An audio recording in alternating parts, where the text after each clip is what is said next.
పార్వతీదేవి ప్రతిరూపమై పరమశివుని ఇష్టసఖి అయి అష్టలక్ష్ములకు అప్పచెల్లెలై భక్తుల పాలిట కల్పవల్లి అయి విరాజిల్లుతోంది జొన్నవాడ కామాక్షి తాయి.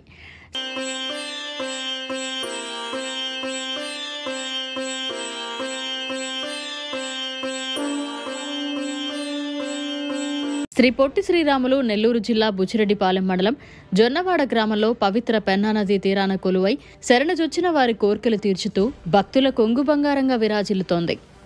అయితే మల్లికార్జున కామాక్షమ్మ దేవస్థానంలో అధికార దొంగలు పడ్డారు. 2019, 2024 ఈ 5 సంవత్సరాల కాలంలో దేవునికున్న అడ్డబొట్టు తీసేసి దేవునికి పంగనామాలు పెట్టిన గరానా దోపిడీదారులు ఆలస్యంగా వెలుగులోకి వచ్చారు. ఈ దొంగల ముఠాపై కామాక్షమ్మ భక్తురాలైన కోవూరు శాసనసభ్యురాలు వేమిరెడ్డి ప్రశాంతిరెడ్డి కన్నెర చేశారు. నీతి అవినీతితో కూడిన డిప్యూటీ కమిషనర్తో నిజాలు నిగ్గు తేల్చాలని కోవూరు ఎమ్మెల్యే ప్రశాంతిరెడ్డి విచారణ చేయించారు. ఈ విచారణలో దోపిడీ మరీ ఇంత దారుణం అంటూ నివ్వెరపోతున్నారు అధికారులు. శాలువాలు, ప్రసాదం, పదార్థాల కొనుగోళ్లలో అమ్మవారి హారతి పల్లెంలోని కానుకలను సైతం తిమింగలంలా దోచేస్తున్న వైనం చూస్తున్నాం. కరోనాకు ముందు ఈవో శ్రీనివాసరెడ్డి నీతి నిజాయితీగా 66 లక్షల రూపాయలు డిపాజిట్ చేస్తే నేడు అదే ఈవో 46 లక్షలు పేమెంట్ రూపంలో చూడడంతో ఈవో శ్రీనివాసరెడ్డి కంగుతిన్నారు. నివ్వెరపోయిన ఆలయ ఈవో శ్రీనివాసరెడ్డి కోవూరు ఎమ్మెల్యే వేమిరెడ్డి ప్రశాంతిరెడ్డితో కలిసి చర్చించారు. ఆమె వెంటనే దేవాదాయ శాఖ మంత్రి ఆనం రామనారాయణ రెడ్డిని కలిసి చర్చించారు.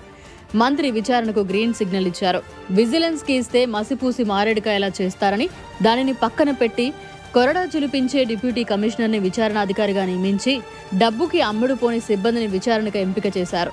కరోనా విపత్కర సమయంలో 66 లక్షల రూపాయలు ఫిక్స్డ్ డిపాజిట్ చేసిన శ్రీనివాసరెడ్డిని విచారణకు ముందు ఆలయ ఈవోగా ప్రశాంతిరెడ్డి నియమించి అవినీతి దొంగలను పట్టుకునే ప్రక్రియ కానిచ్చారు.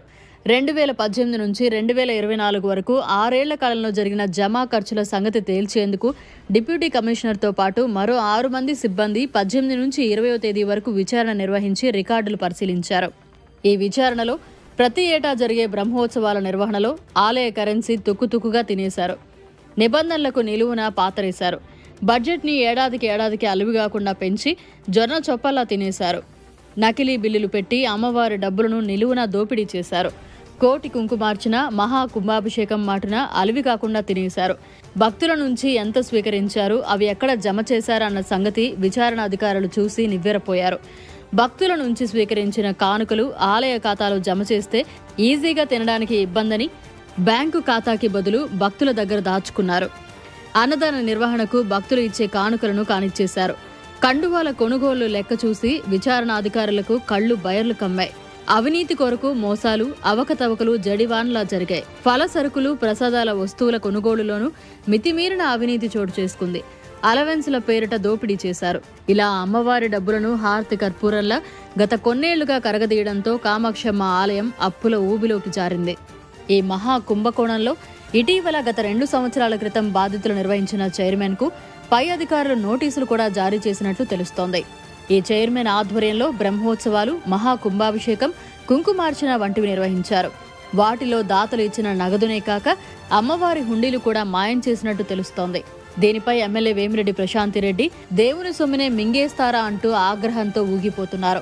అయితే ఆలయ చైర్మన్ నన్ను కాపాడండి మహాప్రభో అంటూ దేశంలోనే ప్రముఖ వ్యక్తి కూతురుతో మంతనాలు జరుపుతున్నట్లు తెలుస్తోంది.